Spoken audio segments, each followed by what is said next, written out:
ഞാനിവിടെ ഇരിക്കുന്നത് ആലപ്പുഴ പട്ടണത്തിലെ കടൽ തീരത്തുള്ള കച്ചി മേമ പള്ളിയുടെ അടുത്താണ്.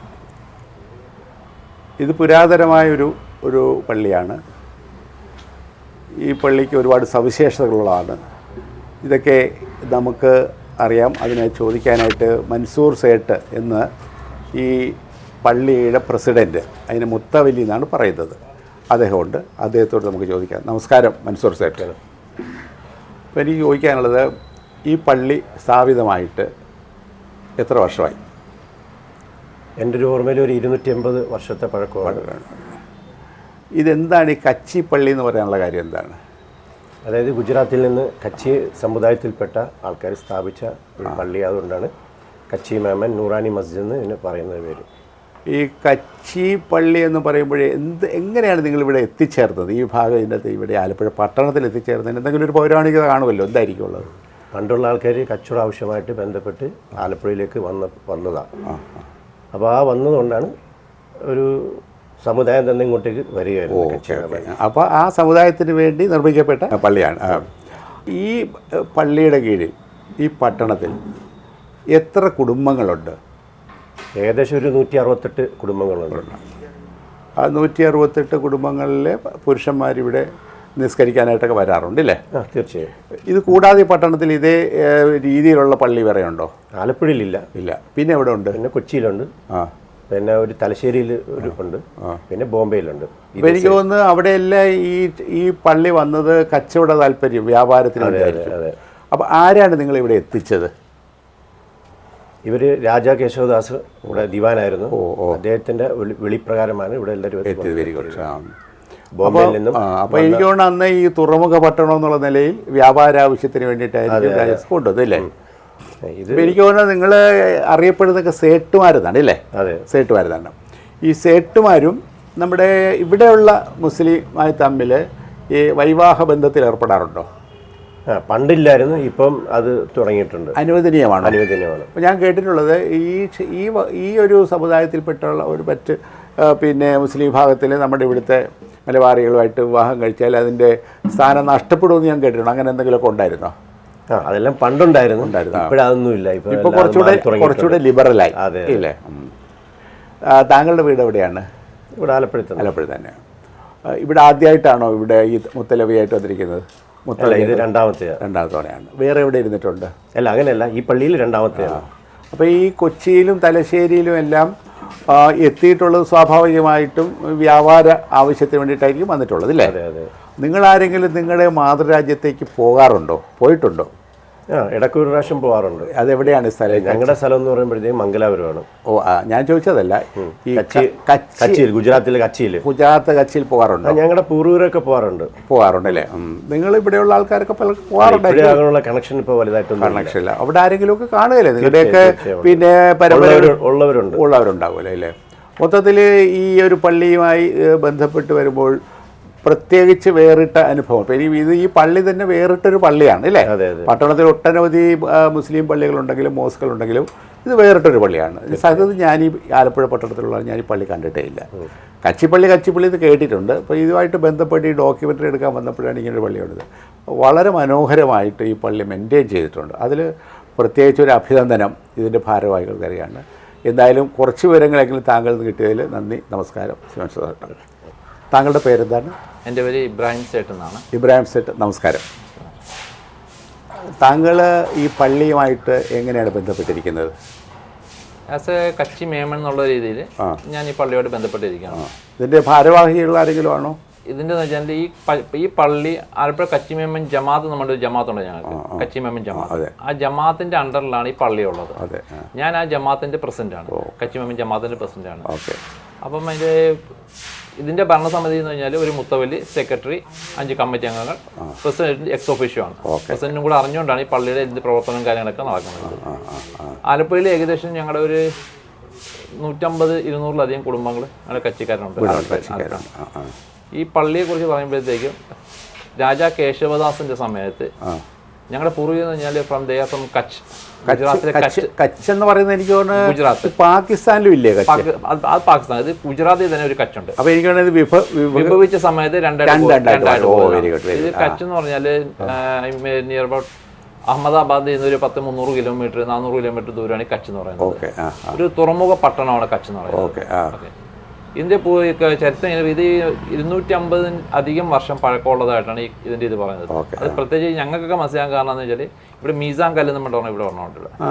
ഇവിടെ ഇതിന്റെ മീസാൻ കല്ലുണ്ട്, അത് മറ്റേ ക്രിസ്ത്യൻസിന്റെ അവിടെയൊക്കെ നമ്മളെ വെക്കാറുണ്ടല്ലോ, അങ്ങനെ പറഞ്ഞുണ്ട്. അത് ഇതിന്റെ പൂർവികര് അടങ്ങിയതായിട്ട് അതിന്റെ അകത്ത് കാണിക്കുന്നുണ്ട്.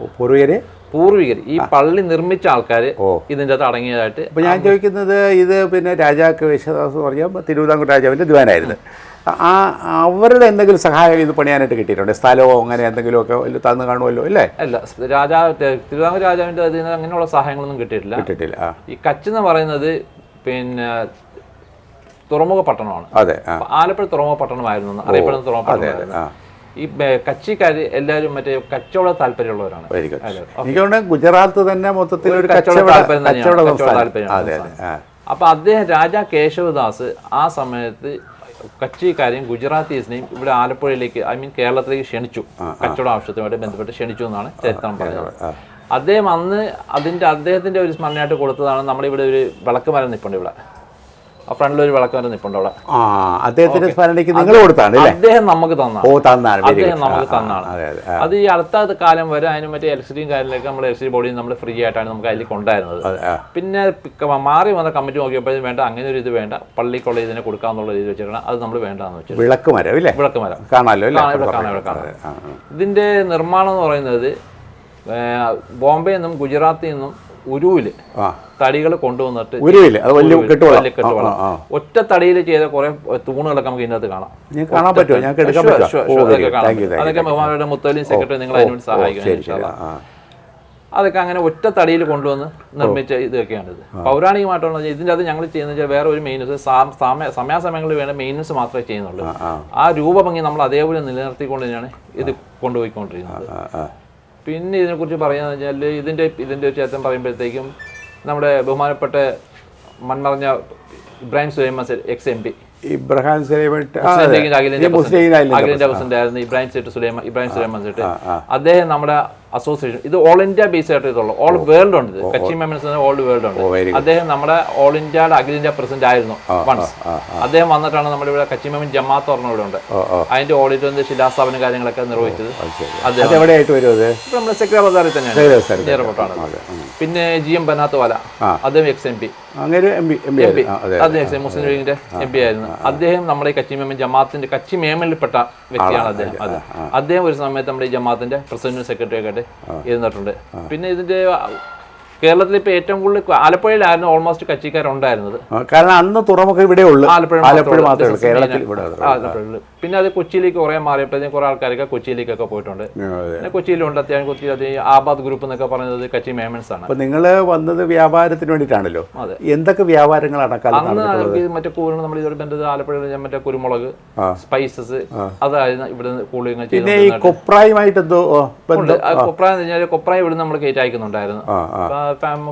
എന്റെ ഫാമിലി, എന്റെ മദറിന്റെ ഫാമിലി എന്ന് വെച്ചാൽ അവർ കൊപ്രയുടെ ബിസിനസ്സുകാരായിരുന്നു ആലപ്പുഴയിൽ. അവർക്ക് ചുങ്കത്ത് കന്നിട്ടയിലുണ്ടായിരുന്നു അവിടെ ഉണ്ടായിരുന്നു. അവരൊക്കെ ഇപ്പോഴും ഉണ്ട്. അവരുടെ പിന്നെ പിള്ളേരൊക്കെ ഇപ്പൊ ചെയ്യുന്നുണ്ട് അതൊക്കെ.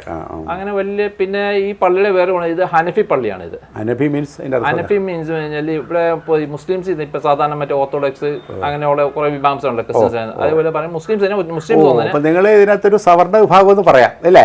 അങ്ങനെ ഒന്നുമില്ല.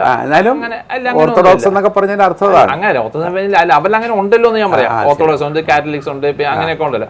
അപ്പൊ അതേപോലെ ഇതിനകത്ത് അങ്ങനെയുള്ള ഇതൊന്നുമില്ല. ഇത് തന്നെ മുസ്ലിം ഇതിൽ വരുന്നത് കച്ചി മേമൻസും ഷാഫിയും ഹനഫിയും അങ്ങനെ രണ്ടേ വരുന്നുള്ളൂ. അപ്പൊ ഞങ്ങൾ ഇത് മറ്റേ ഇവിടുന്ന് ഗുജറാത്തിൽ നിന്ന് വന്നതുകൊണ്ട് അവിടെയൊക്കെ ഏറ്റവും കൂടുതൽ മറ്റേ ഹനഫികളാണ് ഉള്ളത്. ഹനഫികൾ കഴിഞ്ഞാൽ അവർ കൈ കെട്ടുന്നതിൽ ഒരു പ്രത്യേകതയുണ്ട്. ഹനഫി കൈ കെട്ടുന്നതിൽ പ്രത്യേകതയുണ്ട്. അവിടെ നമസ്കാര സമയങ്ങളിൽ പ്രത്യേകതയുണ്ട്. അതായത് മറ്റുള്ള പള്ളികളൊക്കെ 12:45 ബാങ്ക് കൊടുക്കുകയാണെങ്കിൽ നമ്മൾ വിളിച്ച് താമസിച്ചാണ്. അതേപോലെ വൈകുന്നേരം അസറിനാണെങ്കിലും വൈകുന്നേരത്തെ പ്രാർത്ഥന അത് നമ്മൾ വിളിച്ച് താമസിച്ചാണ്. അപ്പൊ അങ്ങനെയുള്ള പ്രാർത്ഥനകളൊക്കെ ഉണ്ട്. പിന്നെ ഇവിടെ നമുക്കിവിടെ ഖബർസ്ഥാനുണ്ട് പള്ളിയിൽ തന്നെ. ഖബർസ്ഥാൻ അതായത് ശ്മശാനമുണ്ട്. അതെവിടെയാണ്? ഇവിടെ തന്നെ ഉണ്ട്. ഇതിനോടൊപ്പം ഇതോടൊപ്പം ഇതൊക്കെ ചേർന്നിട്ടാണുള്ളത്. പിന്നെ പണ്ട് കാലത്ത് വാച്ച് ഇല്ലായിരുന്നപ്പോഴത്തേക്കും ബാങ്ക് വിളിച്ചിരുന്നത്, അതായത് സമയം അറിയുന്നത് ഇവിടെ ഒരു കടികാര സൂചി ഇവിടെ ഉണ്ട്, അത് കാണാൻ പറ്റും. അത് അപ്പൊ അതിന്റെ നിഴലനുസരിച്ചിട്ടാണ്, അതിന്റെ നിഴൽ നീങ്ങുന്ന അനുസരിച്ചാണ് സമയം വരുന്നത്. അന്ന് വെച്ചൊരു ബാങ്ക് മാളികയുണ്ട്, അത് ബാങ്ക് പൊക്കത്തിലാണ് ഇവിടെ ഉള്ളത്. അന്ന് അതിന്റെ മേളിൽ കയറി ഈ ബാങ്ക് വിളിക്കെന്തെങ്കിലും വ്യത്യാസങ്ങളുണ്ടോ മറ്റേ രണ്ട്? എല്ലാം സെയിം, മറ്റുള്ള എല്ലാം സെയിം. അപ്പൊ അതങ്ങനെ ബാങ്ക് നിസ്കാരത്തിന്റെ കാര്യത്തിൽ എന്തെങ്കിലും വ്യത്യാസം? അനഫികളോട്ട് നമസ്കാരം പറഞ്ഞാൽ അവർ സുന്നത്തിച്ച് കൂടുതൽ നമസ്കരിക്കും, മറ്റൊരു സുന്നത്തിച്ച് കുറവായിരിക്കും. സുന്നത്ത് നമസ്കാരം, ഫറൽ നമസ്കാരം, സുന്നത്ത് നമസ്കാരം ഉണ്ട്. അവർക്ക് പിന്നെ 2 റക്അത്ത് സുന്നത്തുള്ള സമയത്ത് ഹനഫികൾക്ക് 4 റക്അത്തായിരിക്കും സുന്നത്തുള്ളത്. അല്ല, അതൊന്നും വലിയ ഇതൊന്നുമല്ല. ഞാൻ കേട്ടിട്ടുള്ള മുസ്ലിങ്ങളെ 5 നേരം നിസ്കരിക്കുന്നു. 5 നേരം നമസ്കാരം, 5 നേരം നമസ്കാരം. നിസ്കാരം എന്നല്ലേ? നമസ്കാരം എന്ന് പറഞ്ഞു. നിസ്കാരം പിന്നെ അത് പറഞ്ഞു അങ്ങനെ സ്ലാങ് അങ്ങനെ നമസ്കരിക്കുക എന്നാണ് ഞാൻ പറഞ്ഞത്. പിന്നെ പാരമ്പര്യമായിട്ട് ഇവിടെ നിന്ന് പറയുന്നത് പണ്ട് പോലെ ഇവിടെ ഉറുദുവിലുള്ള കുത്തുബാണ് ഇവിടെ നടന്നത്. പ്രസംഗം നടക്കുന്നത് ഉറുദുവിലായിരുന്നു. അപ്പൊ നിങ്ങൾ അവിടെ സംസാരിക്കുന്ന ഉറുദു ഭാഷയാണ്? ഞങ്ങൾ വീട്ടിലൊക്കെ ഇപ്പോൾ ഓൾമോസ്റ്റ് ഇപ്പോഴത്തെ ജനറേഷനിലാണ് മാറിയിരിക്കുന്നത്. പണ്ടൊക്കെ നമ്മൾ ഇപ്പോഴും ചില വീടുകളിലൊക്കെ കമ്പൽസറി കച്ച് തന്നെയാണ് സംസാരിക്കുന്നത്. ഈ കച്ചിലെ ഭാഷ എന്ന് പറഞ്ഞ ഉറുദു ആണ്. ഹിന്ദി ഇല്ല, അല്ലല്ല, കച്ചാണ്. കച്ചിലെ ഭാഷ കച്ചാണ്. Similar to ഗുജറാത്തിയാണ്. ഓ ശരി. അപ്പൊ ഉറുദു വേറെ ഭാഷയാണ്. ഉറുദു നമ്മളെ ഇന്ത്യ രാജ്യം അംഗീകരിച്ച ഒരു ഭാഷയാണ്, ഔദ്യോഗിക ഭാഷയാണ്. അതിന് മറ്റേ ലിപി ഭാഷയെ അംഗീകരിച്ചിട്ടുണ്ടോ? കച്ച് ഭാഷ അംഗീകരിച്ചായിട്ട് എനിക്ക് വലിയ ഐഡിയ ഇല്ല, എനിക്ക് അതിനെ കുറിച്ച്. പക്ഷെ അറിയാത്തൊരു കാര്യം ഞാൻ ഔദ്യോഗികമായിട്ട് ഞാൻ പറഞ്ഞു. നിങ്ങളുടെ ഈ കച്ചിക്കാർക്കായിട്ട് ഇവിടെ എന്തെങ്കിലും വിദ്യാഭ്യാസ സ്ഥാപനങ്ങൾ എന്തെങ്കിലും ഉണ്ടോ? കച്ചിക്കാർക്ക് തന്നെ പ്രത്യേക നേരത്തെ മതവിദ്യാഭ്യാസ സ്ഥാപനങ്ങളൊക്കെ ഉണ്ട്. അതല്ലാതെ മറ്റേ വിദ്യാഭ്യാസ സ്ഥാപനങ്ങൾ ഇപ്പൊ ആലപ്പുഴ നമുക്ക് അതിനെ പ്രത്യേകിച്ച് ഒന്നുമില്ല. കൊച്ചിയിലുണ്ട്. കൊച്ചിയിൽ എവിടെയാണ്? കൊച്ചിയിൽ അവിടെ ഉള്ള നമ്മുടെ കപ്പലിന് മുക്കിൽ ആസിയാബായി ട്രസ്റ്റ് എന്ന് പറഞ്ഞ പള്ളിയുണ്ട്. ഫോർട്ട് കൊച്ചിയിൽ അല്ല, ഫോർട്ട് കൊച്ചി മട്ടാഞ്ചേരി അവിടെ ഉണ്ട്. പിന്നെ അതല്ലാതെ ഫുൾവാരി സ്കൂൾ എന്നുണ്ട്, വേറെ മട്ടാഞ്ചേരി വേറെ ഉണ്ട്. അങ്ങനെ അവിടെ കൊണ്ടുണ്ട്. നിങ്ങളൊക്കെ തമ്മിലൊക്കെ ബന്ധപ്പെടാറുണ്ടോ? കൊച്ചിയിലുള്ളവരൊക്കെ നമ്മുടെ റിലേറ്റീവ്സ് എല്ലാവരും അങ്ങോട്ടും ഇങ്ങോട്ടും. എന്റെ മാളെ കെട്ടിച്ചാണ് ബംഗാളിന്റെ മുത്തവലിയുടെ. എനിക്ക് തോന്നുന്നത് നിങ്ങൾ കെട്ടിക്കുന്നതൊക്കെ ഈ സെട്ടുമാരുടെ വിഭാഗത്തിലുള്ളവരെ തന്നെ ആയിരിക്കും വിവാഹം കഴിക്കുന്നത്. 90% അങ്ങനെയാണ് നടക്കുന്നത്. 90% അല്ലാത്തവരും ഉണ്ട്. നമ്മുടെ അങ്ങോട്ടും ഇങ്ങോട്ടും പ്രിഫർ ചെയ്യുന്ന അതാണ്, പ്രിഫർ കൊടുക്കുന്നത് അങ്ങോട്ടേക്കാണ്. നമ്മുടെ കൂട്ടത്തിൽ കുട്ടികൾ ഒരുപാടുണ്ട്. പിന്നെ സ്പെഷ്യലി ഇപ്പൊ നമ്മളെ പെൺകുട്ടികളൊക്കെ ഒരുപാട് വിദ്യാഭ്യാസമൊക്കെ പണ്ട് വളരെ വിദ്യാഭ്യാസം കുറവുള്ളായിരുന്നു നമ്മുടെ പെൺകുട്ടികളൊക്കെ. ഇന്ന് വിദ്യാഭ്യാസം നേടി പെൺകുട്ടികളൊക്കെ ഒരുപാടുണ്ട്. അപ്പോൾ അതിനനുസരിച്ചുള്ള മാച്ച് ചെയ്യുന്നുള്ള രീതിയിൽ ഇനി പിന്നെ അങ്ങനെ കിട്ടിയില്ലെങ്കിൽ നമ്മൾ പുറത്തോട്ട് നമ്മൾ കൊടുക്കാറുണ്ട്. അങ്ങനെ കമ്പൽസറി ആയിട്ട് നമ്മൾ ഇതിനൊന്നുമില്ല. അങ്ങനെ ഞാൻ ആലപ്പുഴ പട്ടണത്തിലുള്ള ഒരാളാണെങ്കിലും വേറിട്ട ഇങ്ങനത്തെ ഒരു പള്ളി ഇവിടെ ഉണ്ടെന്ന് ഞാൻ അറിയുന്നത് ഞാൻ ഇന്നാണ്. നേരത്തെ അറിഞ്ഞു, ഞാൻ ഇന്ന് വന്ന് കണ്ടപ്പോൾ ഞാൻ മുത്തവലി മൻസൂർ പറഞ്ഞ പോലെ അത് മനോഹരമായ പിന്നെ ആയിട്ട് ഇത് മെയിൻറ്റെയിൻ ചെയ്തിരിക്കുന്നു. പിന്നെ ഇതിന് മറ്റു പള്ളിയിൽ നിന്ന് ഒരുപാട് വ്യത്യാസങ്ങളുണ്ട്. നിങ്ങളുടെ സംഭാഷണത്തിൽ പോലും വളരെ സ്ലാങ്ങിൽ മാത്രമല്ല ഒരു ചൈതന്യമുള്ള ആൾക്കാരായിട്ടാണ് നിങ്ങൾ. ഞാൻ മറ്റുള്ളവർ മോശമായിട്ടല്ല പറഞ്ഞത്. നിങ്ങളുടെ സംസാരം, നിങ്ങളുടെ പെരുമാറ്റം, നിങ്ങളുടെ ചലനങ്ങൾ പോലും ഞാൻ വീക്ഷിക്കുകയായിരുന്നു. എനിക്ക് വളരെ സന്തോഷം തോന്നി. നിശ്ചയമായിട്ടും അത് ആ ഒരു രാജ്യത്ത്, ആ സംസ്ഥാനത്തുള്ള ആൾക്കാരുടെ ഒരു പ്രത്യേകതയായിരിക്കും. എന്തായാലും ഇത് നന്നായിട്ട് മുന്നോട്ട് പോകട്ടെ എന്നാണ് എനിക്ക് ഇതിനെക്കുറിച്ച് പറയാനുള്ളത്. ഈയൊരു പള്ളി, കച്ചി പള്ളി, നമ്മുടെ ആലപ്പുഴയുടെ ടൂറിസം മാപ്പിൽ ഇത് അടയാളപ്പെടുത്തണമെന്നാണ് എനിക്ക് വ്യക്തിപരമായിട്ട് പറയാനുള്ളത്.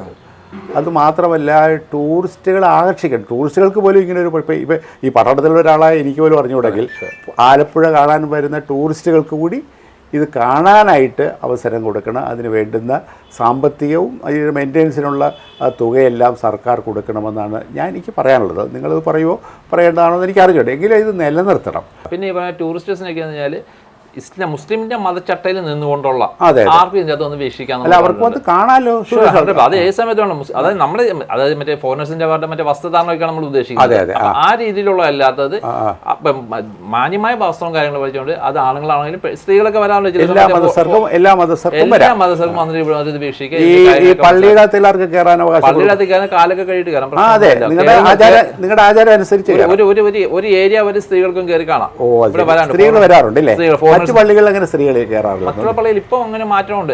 എല്ലാ പള്ളികളിലേക്ക് ഇപ്പം അങ്ങനെ ഇപ്പോൾ പുരോഗമനമൊക്കെ വന്നപ്പോഴത്തേക്കും ആ പുരോഗമനത്തിന്റെ രീതിയിലായിട്ട് എന്നാലും മറ്റുള്ള പള്ളിയിൽ നമ്മളിത് വീക്ഷിക്കാനായിട്ട് മാത്രമേ കയറിക്കാന്നുള്ളൂ. അല്ലാതെ വേറെ പ്രാർത്ഥനയും കാര്യങ്ങളൊന്നുമല്ല ഇതിൻ്റെ അകത്ത് പ്രാർത്ഥന. അതിനുവേണ്ടി നമ്മൾ പ്രത്യേകം പുറത്ത് നമ്മൾ സ്ത്രീകൾക്ക് നമസ്കാരം. എനിക്ക് ചോദിക്കാനുള്ളത് ഇതൊക്കെ നിലനിർത്താനായിട്ടുള്ള സാമ്പത്തികം നിങ്ങൾക്ക് എവിടെ നിന്ന് സാറേ നമ്മുടെ പൂർവികർ ചെയ്തു വെച്ച കുറേ സ്ഥലങ്ങളും കാര്യമൊക്കെ ഉണ്ട്. അവിടെ നിന്നുള്ള ഫണ്ട് പിന്നെ നമ്മൾ അവിടെ നിന്നുള്ള കുറേ ആ സ്ഥലത്ത് നിന്ന് എങ്ങനെ ഫണ്ട് കിട്ടുന്നത്? അതിൻ്റെ മറ്റേ കെട്ടിടങ്ങൾ വാടക. പിന്നെ നമ്മുടെ കൂട്ടത്തിലുള്ള ഈ പള്ളികൾ സാറ് ഏറ്റവും വലിയ ഇതെന്ന് പറഞ്ഞാൽ ₹1 ഞങ്ങൾ മറ്റുള്ള അതായത് ഞങ്ങൾ ഈ കച്ചിക്കാരിൽ നിന്നല്ലാതെ വേറൊരാളിൽ നിന്നും ഇതിന്റെ ഒരു ആവശ്യത്തിന് ഞങ്ങൾ ₹1 നിങ്ങൾ മേടിക്കാം. അത് ഏറ്റവും വലിയ പ്രത്യേകത. അത് ആലപ്പുഴയിൽ എനിക്ക് തോന്നുന്നത് നമുക്ക് വേണമെങ്കിൽ ചലഞ്ച് ചെയ്യാൻ പറ്റും. ഇന്ത്യയിൽ തന്നെ അങ്ങനെ ഒരു പള്ളിയില്ല. കംപ്ലീറ്റ് മെയിൻ്റനൻസ് ചെയ്തിട്ടുണ്ട്. ചെലവും പിന്നെ പള്ളിയുടെ കീഴിൽ മറ്റേ ഇത് ചെയ്യാനായിട്ടുള്ള ജീവനക്കാരെങ്കിലും ഉണ്ടോ? പള്ളി എന്ന് പറഞ്ഞാൽ പള്ളിക്ക് അങ്ങനെ പ്രത്യേകിച്ച് ഈ വെള്ളമാണ്. പിന്നെ ഇവിടെ ക്ലീൻ ഒക്കെ ചെയ്യാനായിട്ട് മറ്റേ ഗാർഡനൊക്കെ നോക്കണം. തുക കൊടുക്കണ്ടേ? നിങ്ങളുടെ ഈ ഫണ്ട് ഇതാണ്. അത് നമ്മുടെ ഈ ഫണ്ട് നിങ്ങളുടെ ഈ കുടുംബത്തിൽ നിന്ന് എന്തെങ്കിലും മാസവരികളോ അങ്ങനെ കളക്ഷൻ ഉണ്ടോ? അങ്ങനെ ഒന്നുമില്ല. എന്തെങ്കിലും ആവശ്യം വന്നു കഴിഞ്ഞാൽ ഞങ്ങളുടെ സഹോദരന്മാർ ഫണ്ട് റൈസ് ചെയ്യാനായിട്ട് സഹോദരന്മാർ കഴിഞ്ഞാൽ അവർ 100% വളരെ ആത്മാർത്ഥമായിട്ടാണ് ആ കാര്യത്തിൽ സഹകരിക്കുന്നത്. അതിപ്പോൾ ആലപ്പുഴയിൽ തെയ്യാതെ വന്നു കഴിഞ്ഞാൽ ഓൾമോസ്റ്റ് ആലപ്പുഴയിൽ തന്നെ നമുക്ക് ഇതിന്റെ കാര്യങ്ങളൊക്കെ നടക്കാറുണ്ട്. ഇനി തെയ്യാതെ വന്നു കഴിഞ്ഞാൽ നമ്മൾ മറ്റുള്ള നമ്മുടെ തന്നെ ബ്രദേഴ്സ് ആൻഡ് സിസ്റ്റേഴ്സ് നമ്മുടെ അബ്രോഡിലുണ്ട്, പിന്നെ മറ്റുള്ള സ്ഥലങ്ങളുണ്ട്. അവരോടൊക്കെ പറഞ്ഞാൽ അവർക്ക് ആത്മാർത്ഥമായിട്ട് പ്രത്യേകിച്ച് പള്ളിക്ക് വേണ്ടി അതിനുവേണ്ടി അത് പിന്നെ ഈ പറഞ്ഞ പോലെ റംസാൻ മാസമാണെങ്കിലും റംസാനിൽ നോയും പോറയും കാര്യങ്ങളൊക്കെ ഉണ്ട്. അത് മറ്റുള്ള പള്ളികൾ പോലെ അങ്ങനെ വളരെ വിപുലമായ രീതിയിലുള്ള പള്ളികൾ ഇതൊന്നുമല്ല, മാന്യമായ രീതിയിലാണ്. അപ്പോൾ ആ ഫണ്ടും ഞങ്ങൾ കളക്ട് ചെയ്യുന്നത് ഞങ്ങളുടെ കൂട്ടത്തിൽ നിന്നുള്ളത് തന്നെ, അല്ല ഒരു പൈസ നമ്മളായിരുന്നു നമ്മൾ കളക്ട് ചെയ്യാറ്. എന്തായാലും വേറിട്ട ഒരു അനുഭവമാണ് എനിക്ക് കിട്ടിയത്. ഞാൻ മറ്റു പല പള്ളികളിൽ ഞാൻ പോകാറുണ്ട്. ഇത് മറ്റു പള്ളികളിൽ നിന്ന് വ്യത്യസ്തമായിട്ട് ഇതിൻ്റെ ഒരു പ്രത്യേകത ഞാൻ കാണുന്നുണ്ട്. എന്തായാലും സർക്കാരിനോട് ഈ ഒരു പള്ളിയുമായി ബന്ധപ്പെട്ട് എന്തെങ്കിലും നിങ്ങൾക്ക് പറയാനുണ്ടോ? സർക്കാരിനോട് എന്തെങ്കിലും ആവശ്യം ഉന്നയിക്കാൻ? അങ്ങനെ പ്രത്യേകിച്ചൊന്നുമില്ല. നമുക്ക് പറയാൻ ഈ പള്ളിയുടെ ഫ്രണ്ടിൽ കാണുന്ന തോട്ടും വളയും കാര്യങ്ങളൊക്കെ അവിടെയൊക്കെ ഒന്ന് വൃത്തിയാക്കിയിട്ട് അതൊക്കെ വെച്ച് നന്നായി കഴിഞ്ഞാൽ കുറച്ചുകൂടെ ഒരു ഇതായിരിക്കും, ആളുകളെ ആകർഷിക്കാനായിട്ട് അവിടെ ഒന്ന് വൃത്തിയാക്കി കിടക്കുകയും ചെയ്യും. ശരിയാ. അതല്ല വേറെ ഒന്നുമല്ല. നമുക്ക് വേറെ അങ്ങനെ സർക്കാരിന് നമുക്ക് പ്രത്യേകിച്ച് ഡിമാൻഡുകളൊന്നും വരുന്നില്ല. ഇത് പൊതുവായിട്ടാണ് നമ്മൾ ഈ പറഞ്ഞ പള്ളിക്ക് മാത്രമല്ല, പൊതുവെ എല്ലാവർക്കും അത് നന്നായിട്ട് കിടക്കും. അത് മാത്രം. ഏതായാലും കൂടുതൽ വിവരങ്ങൾ കിട്ടി, ഞങ്ങൾക്ക് വളരെ സന്തോഷമുണ്ട്. ഇങ്ങനെ ചിത്രീകരിക്കാനായിട്ടൊക്കെ അനുവാദം തന്നതിന് ഈ പള്ളിയുടെ ഭാരവാഹികളോട് ഞങ്ങൾക്ക് നന്ദിയുണ്ട്. എന്തായാലും നമുക്ക് തുടർന്ന് കാണാം. നമസ്കാരം.